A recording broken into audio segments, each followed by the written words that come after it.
You are Locked On Wolves POSTCAST, part of Locked On Minnesota on the Locked On Podcast Network. Your team every day.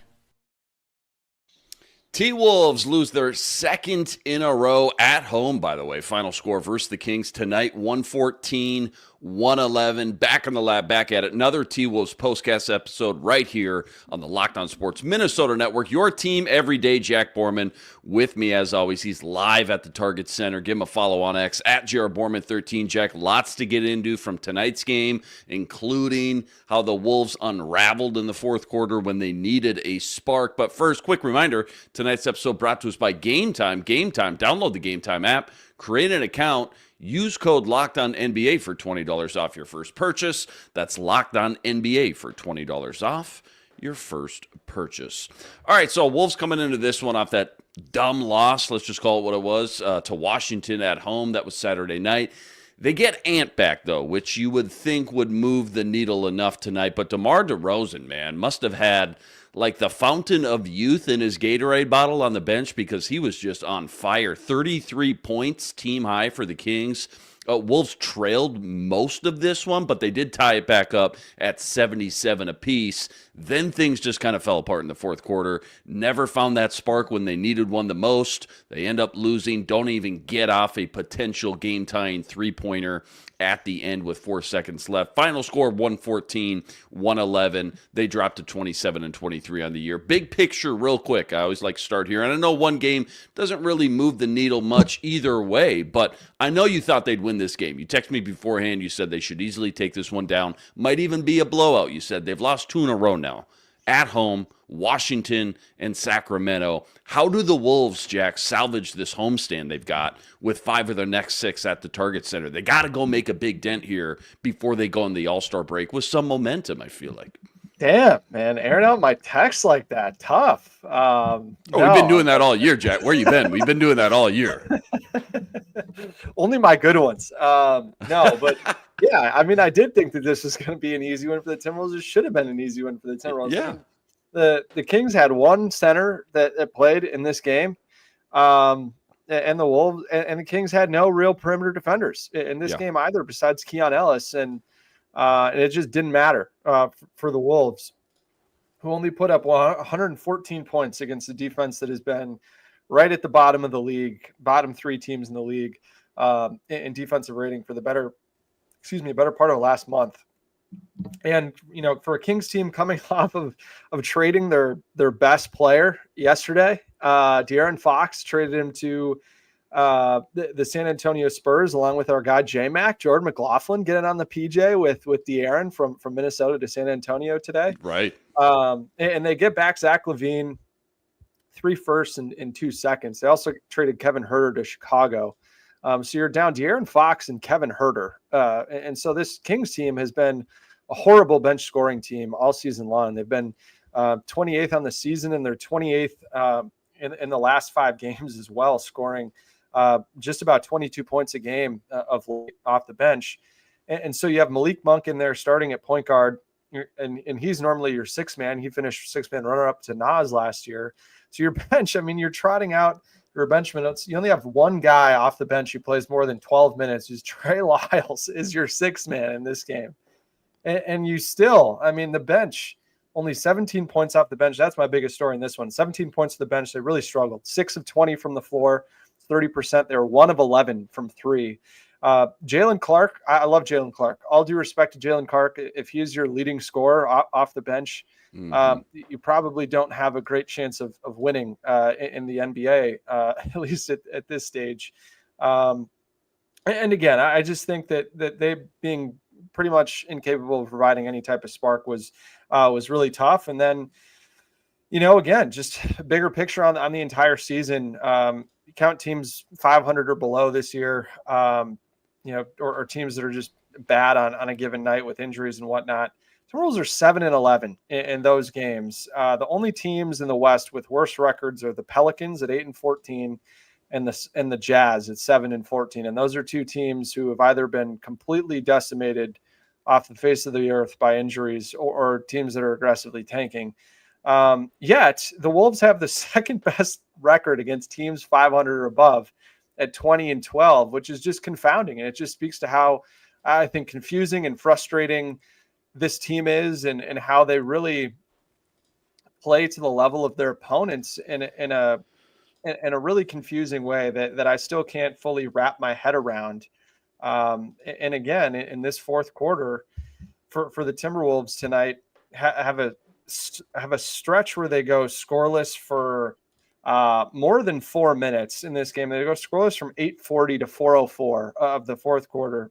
Kings went on a 6-0 run to take the lead, 101-95 during this time. The Timberwolves had 9 straight scoreless possessions. And a lot of it is just because they couldn't knock down the three ball, Luke. They were 15 from 3 in the second half before Mike Conley hit that kind of too little too late 3, and then Ant hit another one at the end. But they had really good defense to only allow 6 points in 4 minutes against the Kings team that we saw can just get a ton of buckets in isolation, and they just couldn't pay it off in the fourth quarter. They generated some good shots, no question about it, and just weren't able to convert. But I will say what was a little frustrating watching in the fourth quarter was, Anthony Edwards was incredible in this third quarter, had the entire arena jumping, was all over the place, had 2 steals and a block, all 3 of which led to points on the other end of the floor. Didn't make any of his 4 threes, but just kind of created a tidal wave of energy that all of his teammates rode and got the arena back into it. And then he sat for a long time in the fourth quarter. So I don't know if this illness that held him out on Saturday is still being problematic. So he didn't play, as many minutes as maybe you would have liked to see him play. Played 37 minutes, but came out in the fourth quarter. And I know that the Kings were bringing 2 guys to the ball, and every single time they wanted to set a screen up top for Anthony Edwards. Yeah, he took just 1 shot before that last 3. Meanwhile, you have the Kings on the other end of the floor. You have you have Monk and DeRozan just absolutely frying the Timberwolves defense, either in isolation or in simple, pick and roll. And the fact that the Timberwolves couldn't find more ways to get Anthony Edwards the ball on the second side of the floor, maybe run a little Mike Conley, Rudy Gobert pick and roll with the sole purpose of trying to get Anthony Edwards the ball on the second side. No, you didn't have, earlier in the game, you were running Ant off of, pin down and stagger screens to get him the ball when he starts off the ball to try to shake loose some of the defenders. You didn't see any of that in the fourth quarter. So I just thought some of the lack of offensive creativity to try to get Anthony Edwards the ball and create some shots was tough. And, even when Ant had 2 on the ball and he did get off of it, his teammates just weren't able to make a whole lot of plays behind it. So it was just kind of a frustrating, inverse of what you were seeing on the other end of the floor for Sacramento, where every single time down the floor it was Monk or DeRozan had the ball, were making a play, creating a shot for themselves, and it felt like they were kind of getting whatever they wanted to. And so tale of 2 different fourth quarters for these 2 teams for sure. Yeah, what's interesting about that stat that you flung out, 20-12, second best record against teams above 500 in the NBA. They are 12-12 at home. They are a 500 team this year at home too. So just knowing how good they've been against teams above 500 tells me they've struggled against, and we've seen it, Washington and Sacramento, back-to-back games, but how much they've struggled at home versus bad teams specifically. Any idea, don't want to put you on the spot, Wolves clutch numbers, how are they? Because it just feels like, Jack, sitting down and watching these close games, especially the ones at home this year, they just haven't found their spark this year whatsoever. Yeah, no, they haven't found their stride whatsoever at all at home. I think still they've played the most clutch time games of any team in the league. I know they've played in the most amount of games that have been decided by 3 points or less. So in terms of clutch games, yes, the Timberwolves, this is their 30th clutch game of the season, most in the NBA. They're 13-17 in those games. But in the clutch, they're shooting 39% from the floor, 24% from 3, and they have more turnovers than assists in the clutch. Wow. Okay, so thank you, Joshua. Then NBA stats must not have updated, not counting tonight. But to have this large of a sample size and have more assists than turnovers, more turnovers than assists. When you need it the most. Yeah. When the game's on the line. more than anything to me, just it is tough. I mean, if you're gonna close with Mike Conley, you better be darn sure that you're going to be able to take care of the ball. And I think at this point, it just speaks to, the lack of being able to get the same Anthony Edwards that we got down the stretch in some of those playoff games that we're just not seeing that translate over, because he was not good in the clutch for a good chunk of the regular season last year, and then just ascended to, the right hand of the father during the playoffs. And then has just come crashing back down to earth and has been one of the least efficient clutch players in the entire league this year. And it's just been a bummer to see, because he has the ability to just captivate an entire arena and take over games, but just hasn't been able to close the deal for much of the season this year. Yeah, great breakdown there. A quick break for us, but plenty more deep dive from this one, including the Wolves' struggles from beyond the arc again tonight as well. And plus Jalen Clark, how'd he stack up tonight for the Kings? That's all coming up right after this.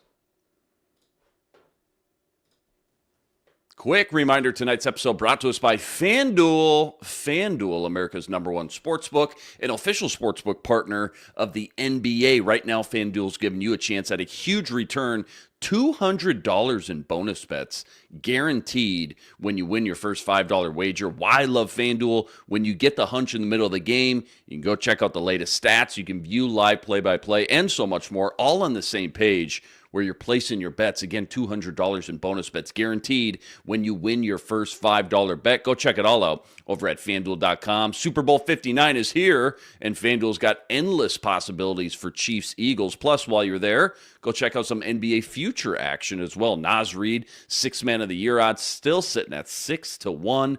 It's all sitting up over at FanDuel.com. Again, check it all out over at FanDuel.com and get $200 in bonus bets guaranteed when you win your first $5 wager. FanDuel, America's #1 sportsbook, an official sportsbook partner of the NBA.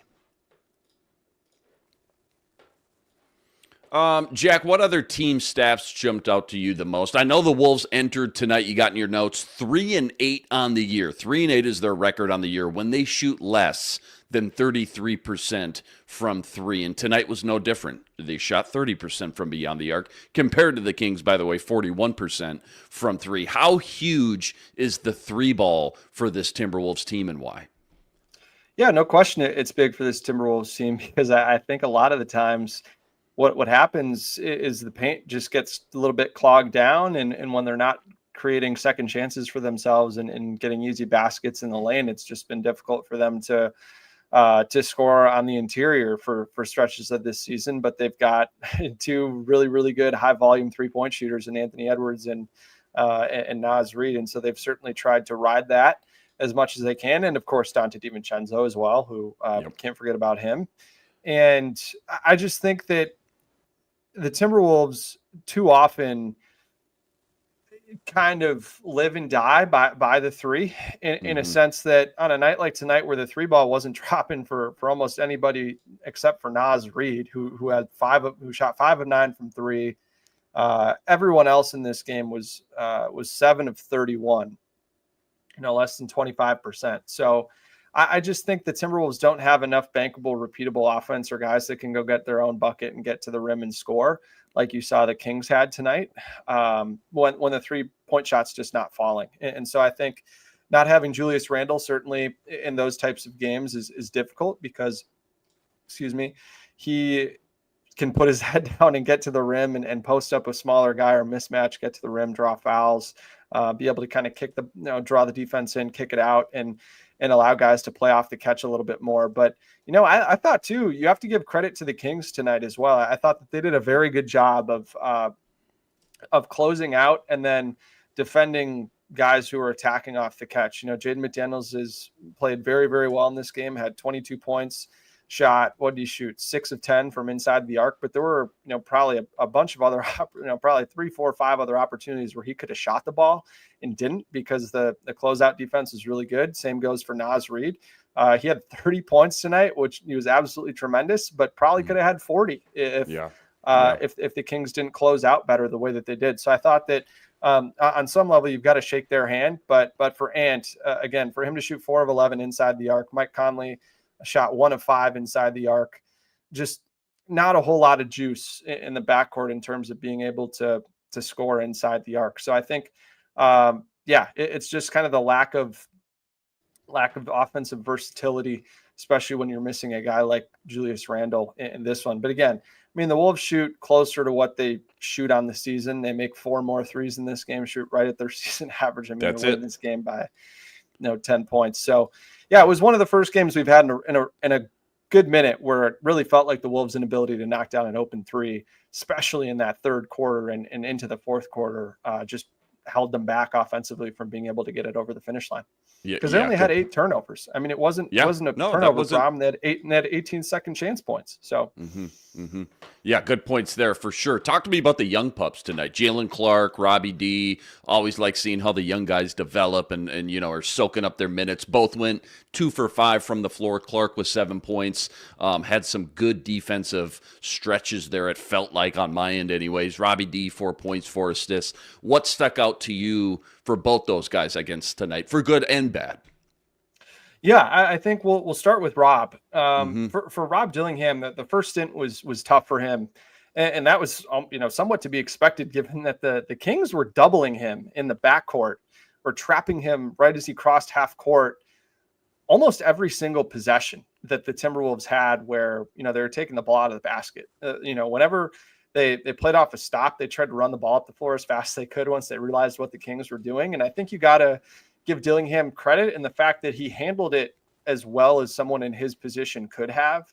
He didn't turn the ball over as a result of that ball pressure, and he got off of it, made good decisions. And there were plenty of instances where his teammates made plays behind it. But he took a couple of ill-advised threes, I thought, on possessions where the flow was pretty choppy, and you could tell that there wasn't really anybody around. So he just took a three, and he was dying on almost every single screen. I think when you look at Malik Monk and DeMar DeRozan and Keon Ellis, all those guys really like their jab step. And a lot of times they would jab Dillingham just right into a screen, and he would die on that. Then they'd reject it or go around it and just create a bunch of space. So that was really tough. But I thought the way that he battled back in his second stint was really good. He had a really nice transition score as a result of a Rudy block in the fourth quarter. Then had a great defensive rep on Keon Ellis to force a miss.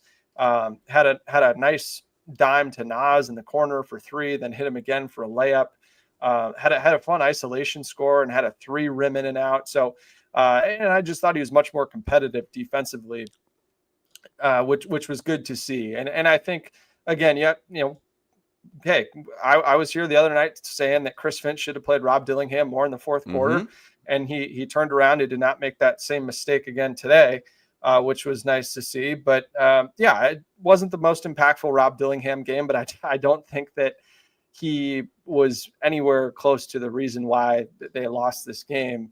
And then for Jalen Clark, I thought Jalen Clark, outside of Nas Reed and Jaden McDaniels and Rudy Gobert was probably the Timberwolves' best player in this game, just with the way that he was able to impact things. I think his cutting off the ball has really stood out to me as something that's been, very positive for this group. He had a nice cut from the corner, and then had another one late in the half where I have no idea how Ant saw him or got him the ball, but then he got blocked at the rim. It was very clearly a foul that was not called. And these refs missed a decent number of calls that the Timberwolves bench was very displeased with for the majority of the game. And then had a nice spot up 3 too in that first stint. And I thought in the first stint, I thought this was a mistake by the Timberwolves coaching staff, they mostly had him guarding secondary ball handlers. So, he would spend time guarding guys like Keon Ellis and Devin Carter. And I just didn't necessarily agree with that when Malik Monk was on the floor and Nikhil was really struggling to stay in front of him. And I would have liked to see him play a little bit more on some of the primaries, DeRozan and Monk. And he did that in his second stint. And I thought that he was much better, and his ball pressure, the first trip he was in that second half, he had great ball pressure on Carter that led to an Ant steal and a dunk on the other end of the floor. And that kind of fueled a little, I think it was like a 12-5 run that got the Timberwolves right back in the game and tied it up. And then later on had it was the end of the shot clock, caught the ball, realized it, could have forced up a three, but instead, pump faked and went to the rim and was able to earn a couple of free throws. So I thought everything about his game tonight was really sustainable. I thought he took good shots. I thought he played within himself. I thought he really battled and competed on the defensive end of the floor. So it was a really, another strong, encouraging game from Jalen Clark. And, I would not be surprised either if, the Timberwolves have maybe seen enough from Jalen Clark to a point where maybe they consider or keep that in mind as they approach the trade deadline coming up here on Thursday. Interesting for sure. Love that. Okay. All right. Couple minutes left. One segment to go. Got to ask you about the Chicago game coming up Wednesday night. Plus your quick 2 cents on the trade of the century that went down with Luka and AD. That's all coming up right after this. Quick reminder, tonight's episode brought to us by BetterHelp. When your schedule gets packed with work projects and more, it's easy to let your priorities start to slip, even when we know what makes us happy. But when you feel like you got no time for yourself, non-negotiables like therapy, they're more important than ever. If you've been thinking about starting therapy, maybe it's time to give BetterHelp a try. It's entirely online and designed to be convenient, flexible, and suited for your schedule. It's so simple. All you got to do, you fill out a brief questionnaire, you get matched up with the licensed therapist, and you can switch therapists at any time for no additional charge. Never skip therapy day with BetterHelp. Go visit BetterHelp.com/lockedon. You're getting 10% off your first month. That's BetterHelp, HELP.com/lockedon. All right, before I ask you about Chicago and this Luka trade, any final quick hitters from this one? Kings, Wolves, 116-114. You want to empty the clip with? What do you got?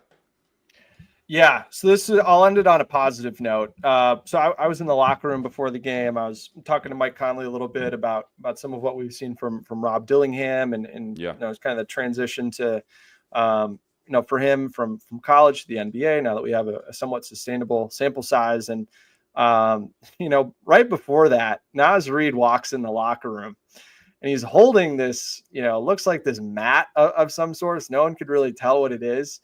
And he just puts it on the ground. And it was one of the most incredible fan gifts I've ever seen. So after Naz Reid finishes his pregame warmup, someone in the crowd, made a bath mat that if you know the kind of the old Timberwolves logo, how it had the Timberwolves font with the trees and all that. Oh yeah. Someone made in that font said Naz Reid in all caps with trees all around it, kind of in like a square. So it was like a square like this with trees all around it, and then at the top it had Naz Reid's head.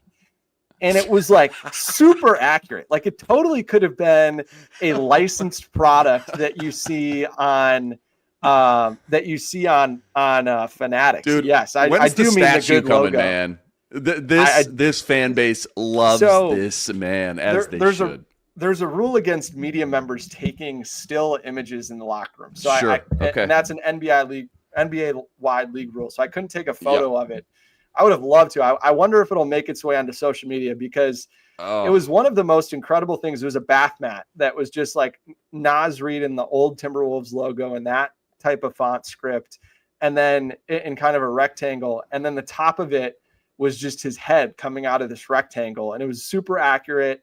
It was awesome. And Naz loved it. Everyone walking into the locker room was like, yo, this is I was going to ask you, did he brush it off like, I get weird stuff like this all the time because I'm Naz Reid, or was he loving it? Sounds like he was loving it. No, he's loving it. I mean, Nickeil Alexander-Walker looked at me. He's like, man, Naz is a cult hero. Like, this is crazy that he's getting all this stuff and everybody just loves him here. And Jalen Clark had fun with it too. He went and kind of wiped his feet off before he was getting ready. So at any rate, that was fun. And then to see Naz go out and play the way that he did, had 30 points, 12 of 19 shooting, 5 of 9 from the floor. Really just an excellent game from the Timberwolves, big men overall in this game, scoring 71 of 114 points. That's probably easily the most that those three have scored all year in a game. they shot 27 of 45 from the floor, 60%, and shot 7 of 16 from three, 44%. Everyone else in this game, 43 points on 16 of 49 shooting. That's less than 33%. 5 of 24 from three, less than 21%. So it's just, they couldn't get anything outside of those guys. And it was just a bummer that if you even get an average Anthony Edwards game, you're winning this game by 10 or 15 points. And it was just a bummer that we've seen Ant now really struggle to score and score efficiently at home, which is a bummer because his crowd loves him. He loves his crowd. And he was awesome at home all year last year and into the playoffs. And, he's just got to be able to find a way to find that rhythm and efficiency that he played with so well last year at home. So hopefully it's coming. But again, to start this 5-game home stretch against, 4 really soft opponents and then the Rockets on Thursday, you're thinking you should go 4-1 minimum and you start 0-2 is really, really tough. And I think is going to leave, a sour note coming off that 5-game win streak, limping into the trade deadline. Who knows if that shifts the calculus at all coming in. But does it really matter, though? Because when they play a team above 500, when it's do or die and things ramp up, they're 20-12, man. I don't know. Who knows? I just don't get it, man. It's that could end up being the difference between them being in the playoffs and in the play-in tournament. Yeah. No, you're absolutely right. 100%. Yeah. No, good points there. But again, if you see San Antonio in the play-in tournament, good luck. That's a tough team to play in potentially a 1-game. Oof. Yeah, do or die. So, yeah. Real quick, you text me when this went down, Luka, for AD. 1 to 10, how shocked were you being such a NBA expert? What was your first impressions when it went all down? And just from all the backlash and feedback I've got today on X, on my timeline, everything else, is there any possible way you can find a way, I guess, to talk Mavs fans off the ledge after this one? How do you spin that? No, absolutely not. Can't do it. I'm done trying to rationalize it from a basketball perspective because there's just you can't gaslight yourself into accepting it in any way, shape, or form in a strictly basketball lens. Just for Nico Harrison to not talk to any other teams. There was a report that maybe he talked to one other team, rumors floating that he maybe asked the Bucks for Giannis and that didn't happen. So then they shifted to AD. But seemingly left the whole organization in the dark and slowly over the years has pushed out Luka Doncic allies one by one from the organization since he took over. So it sounds like they've maybe been building towards this for a while and, no one really knew about it or thought closely about it. But then again, no one really thought that the Mavs would be stupid enough to get off of, at worst, the third best player in the NBA who is 25 years old, not even in his prime yet, just dragged the Mavs to the finals last year. They have a super well-constructed team as it is. I know they're injured, but you couldn't really ask to build a whole lot better team in this second apron kind of environment now around a superstar like Luka Doncic. So, it's just crazy to me. I think, there's some good Mavs conspiracy theories out there about the Adelson family and their ties to Vegas. Now they made all their money and then potentially,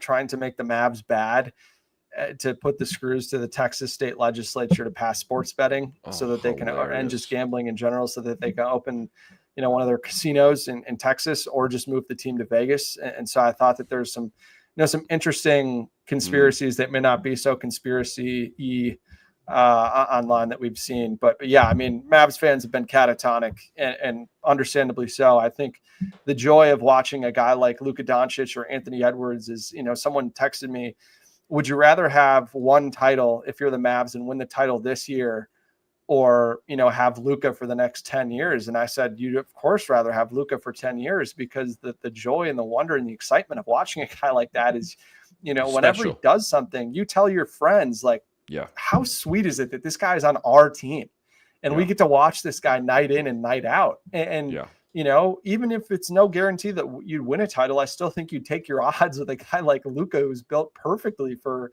today's NBA when he can completely dominate the offensive end of the floor as a playmaker and as a scorer, as well as any player in the history of the league. And you traded that for at best a very short-term upgrade to a roster that is decimated by injuries right now. And you maybe get a little bit better defensively. I mean, this is a team that was in the top 5 in defense after the trade deadline last year when they traded for Daniel Gafford and PJ Washington. That's right. Yeah. So it's just pretty confounding to me. I choked on the food that I was eating at the time after that Wizards game. And you and half the world, though, really. I mean, seriously. Yeah. Is crazy. You know, we tried to come up with Vikings comps on the football party this morning with our guy Sam Ekstrom. I flung out something like Justin Jefferson for like Quentin Nelson. Okay, he's a really good guard, but it's Justin Jefferson. Our guy Arif Hassan flung out like JJ for Vita Vea and a second-round pick. But there's just really, no matter how you slice it or dice it, I see in the chatty, but we got JJ for Cooper Kupp because he blocks better. No matter how you slice it and dice it, it just...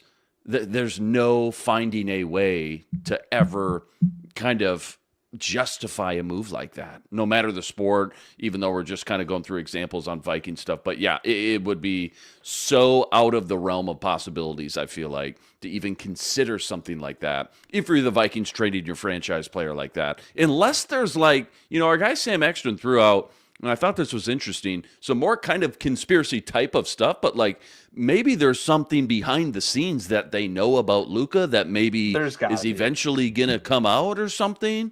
Not like a Deshaun Watson massage situation, but like maybe, something that like we just don't know about and they're trying to get ahead of the curve. But again, it feels like we're all trying to reach hard because when you see this move on paper, it just doesn't make any sense to anybody. Yeah, so. It's got to be the only explanation. But yeah, pivoting really quick to this Bulls game. So the Bulls were part of that Kings trade and Spurs trade that landed De'Aaron Fox in San Antonio. They got Trey Jones, Zach Collins, and Kevin Huerter from those two teams.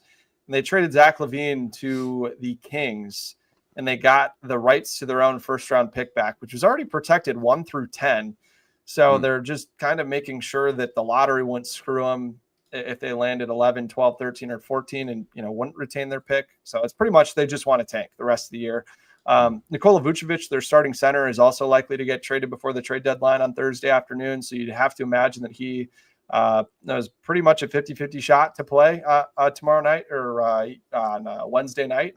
Yeah. Considering, they may make a move before then, they may not, but guys are holding or teams are holding out guys that may get traded the night before the trade deadline. So we'll see. So it's honestly going to be another situation where you're going to be playing a team that's definitely shorthanded that you should definitely beat.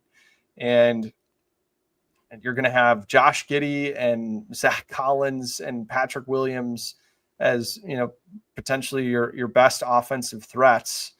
And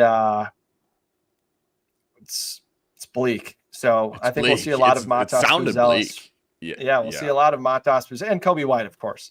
Can't forget Kobe White, who's been a Wolves killer over his career. But yeah, so I think you're gonna see an offense that's playing a lot through Kobe White and Buzelis and maybe Josh Giddey, who's had some good games against the Timberwolves over the years. But even then, still, if the Timberwolves don't win that game, I think you're pressing the all caps WTF is wrong with this team. Yeah. We might need to make a trade just to shake things up.